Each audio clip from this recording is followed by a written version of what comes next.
మా గ్రామంలో కూడా జామాయిలు, సుబాబుల్ పంటలు జోరందుకుంటున్నాయి. ఎందుకంటే గత కొన్ని సంవత్సరాలుగా పత్తి, మిర్చి పంటలు వేసి ఒరిగింది ఏమీ లేదు, అప్పులు పాలవుతున్నామని రైతులు గ్రహించి పొలాలు కౌలుకు తీసుకోవటానికి కూడా కౌలుదారులు ఇష్టపడట్లేదు కనుక వ్యవసాయదారులు సొంత పొలం వేస్తున్న వ్యక్తులందరూ కూడా వారిలో చైతన్యం వచ్చి ఇప్పుడు జామాయిలు, సుబాబులు వెంట పడుతున్నారు. విస్తృతంగా జామాయిల్ని పొలాల్లో వేయటానికి సిద్ధపడుతున్నారు రైతులు. పత్తి, మిర్చి పంటలు వేస్తే సంపాదించేది తరువాయి ఉండ ఆస్తులు కూడా పోతాయి అనేది గ్రహించారు. చెమటోడ్చి ఆహారాన్నందించే రైతన్నా, అనునిత్యం నీ కండదండగా నిలిచే నేస్తం ఎవరన్నా.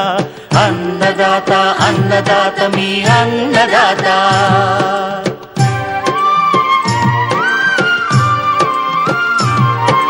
నూతన రీతుల సాగుబడికి, నూరింతలు పెరిగే దిగుబడికి